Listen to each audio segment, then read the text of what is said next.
السلام علیکم. نن به یو بله برخه شروع کړو.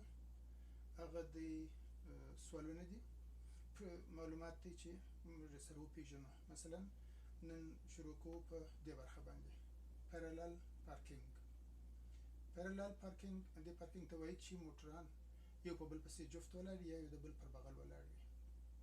وایي که چیرې ته داسې پارکینګ څخه تاسو راوځئ نو لومړی باید ترافیک وګورئ، یعنې شاوخوا وګورئ چې موټران تېرېږي که نه تېرېږي. که چېرته موټران تېرېدله حوصله به وکړئ، که نه تېرېدله موټر کې چې کښېنستئ بیا به هم چپه خوا ته وګورئ او د چپې خوا یا د کیڼ خوا اشاره به ووهئ او پر وژه باندې به وګورئ چې نږدې مو څوک نه وي، موټر بایسکل پیاده څوک نه وي، او بیا وروسته په احتیاط باندې پر کیڼ لور باندې موټر راوګرځوئ او جادې ته به داخل سئ. که فرضاً تاسې موټر پر داسې ځای درولی و چې هغه په چپې خوا مو درولی و په جاده کې، نو په هغه صورت کې به تاسو لومړی ترافیک وګورئ، یعنې وګورئ چې بل موټر څوک نه وي، خلک نه وي. بیا به رستې خوا ته یا شی خوا ته اشاره ووهئ او بیا پر شی وژه باندې به وګورئ او شی خوا ته به راووځئ.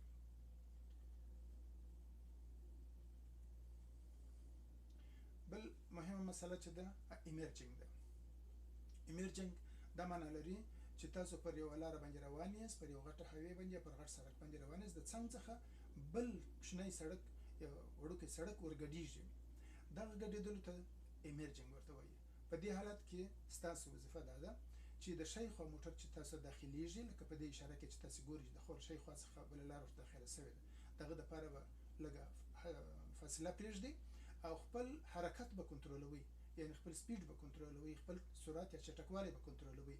دغه بغل تر موټر به یا ډېر تیز ځئ چې دغه نه مخکې سي هغه درپسې سي، او یا به وروځئ چې هغه موټر مخکې سي او تاسو به ورپسې ولاړ سئ.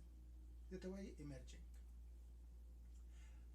هایدروپلانینګ دا پر اوبو باندې د ښویېدلو یا هایدروپلانینګ د کوچني موټرانو دپاره یا د وړو موټرانو دپاره، د سپرلي د موټرانو دپاره 15 مایله په ساعت کې ټاکل سوې ده.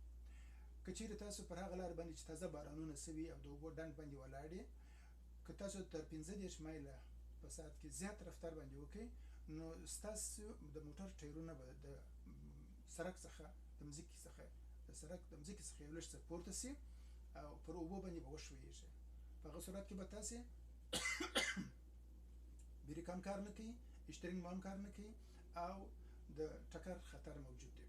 نو په داسې حالاتو کې چون د ټایرونو په منځ کې یو کوچني کانالونه دي، هغه کانالونه څو به تېرېږي. که چیرې ټایرونه زاړه وي معمولا دغه کانالونه یې نشته یا ډېر کمزوري سوي، نو دوی پر اوبو باندې ښویېږي. دې ته هایدرو پلانینګ وایي.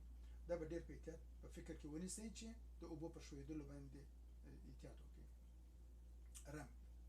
رمپ یوه کوچنۍ لاره ده، یوه کږه یا مستقیمه لاره کله کله کږه وي، چې دا د یو کوچني سړک څخه و عمومي سړک ته یا د عمومي غټ سړک څخه د هایوې څخه فریوې څخه یا د لوی لارې څخه و کوچني سړک ته کښته کېږي.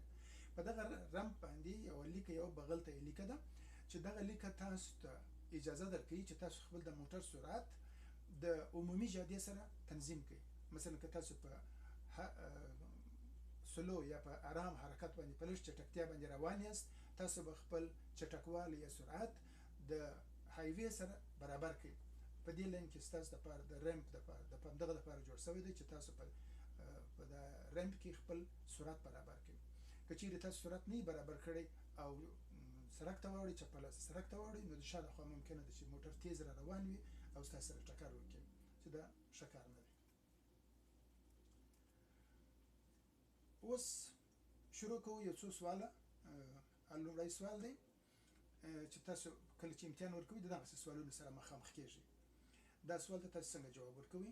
تاسو باید خپل مخه د 10 څخه تر 15 ثانیې په اندازه په نظر کې ولرئ. یعنې تاسو خپل مخې ته په دغه اندازه باندې ګورئ چې تاسو په 10 تر 15 ثانیو کې هغه ځای ته رسېدلی سئ.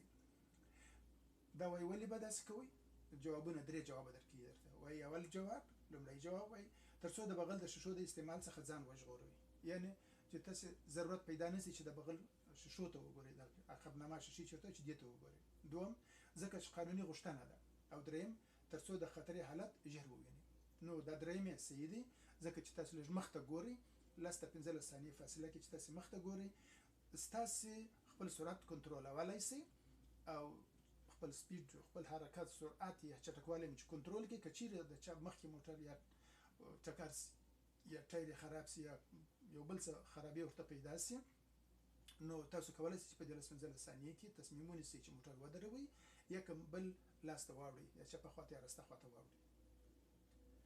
دوهم د لاندې لیکونو څخه د اوږدو ټریلرو په هکله کومه یو حقیقت دی؟ اوږده ټریلر هغه موږ تاسو وویله چې هغه اوږده موټران دي چې ډېر بار وړي او هغه یو غټ پرابلم چې لري هغه دا دی چې ژر نشي درېدلی. اوس دلته ګورو چې څه شي جواب ورته ورکوي. 3 جواب یې درکړي دي. تر نورو ډېر وخت ته اړتیا لري چې مکمل توقف وکړي یعنی ودرېږي. ټول د هوا ډک یا کمپریشن بریکونه لري چې هغوی ته د ژر درېدلو اجازه ورکوي. دریم د هغوی کنټرول تر نورو نقلیه وسایلو اسانه دی. په دې کې ستاسو لپاره صحیح جواب چې دی هغه دا دی چې تر نورو ډېر وخت اړتیا لري چې مکمل توقف وکړي یعنی ودرېږي ځکه دا موټران درانه دي هر څومره چې قوي بریک هم لري ژر نشي درېدلی. دا ټریلران دي دغسې اوږده موټران دي دا ژر نشي درېدلی دا ډېر فاصلې ته اړتیا لري ډېر وخت اړتیا لري چې تر څو ودرېږي. دریم یو سوال بل هم کار کو ده کله چې پر یو مخکښته لارې د سړک د غاړې د دیوالک سره غواړئ موټر مو ودروئ نو مخکنی عربې یا ټایرونه یې کومې خواته ودرېږي. تاسو یو ځای موټر پارک کوئ چې سرشیب روان دي یا سرکښته روان دي موټر لاره ده یعنې دا لاره سر مخکښته ده نو پر دغه لاره چې تاسو غواړئ موټر ودروئ پر یو بغل باندې ودروئ پارک یې کړئ څه باید ورسره وکړئ؟ د موټر ټایرونه باید کومې خواته وغورځوئ؟ نو دلته تاسو ته جوابونه درته راغلي دي چې د دیوالک خواته د موټر ټایرونه وګرځوئ مخ یې د دیوالک مقابل خواته د ټایرونو مخ وګرځوئ او د دیوالک سره موازي یعنی برابر. نو په دې کې به تاسو کوم انتخاب کړئ؟ تاسو د دیوالک خواته کله چې موټر دروئ ټایرونه یې کټ کړئ د دیوالک خواته یعنی مخ یې د دیوالک خواته سي. دا ځکه چې که فرضاً موټر د ګیره ووځي یا ټیلاسي یا حرکت وکړي نو د ده ټایرونه په د دیوالک کې بندېږي دی نور بیا مخ ته نشي تللی. دا خصوصاً په هغه موټرانو کې چې اتومات ګیر نه لري او لاسي ګیره دی هغو دپاره ډېر مهم دي ځکه چې هغه موټران کله کله د ګیره څخه وځي.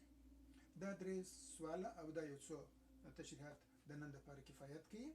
تر بل پروګرام پورې په الله سپارم په مخه مو ښه.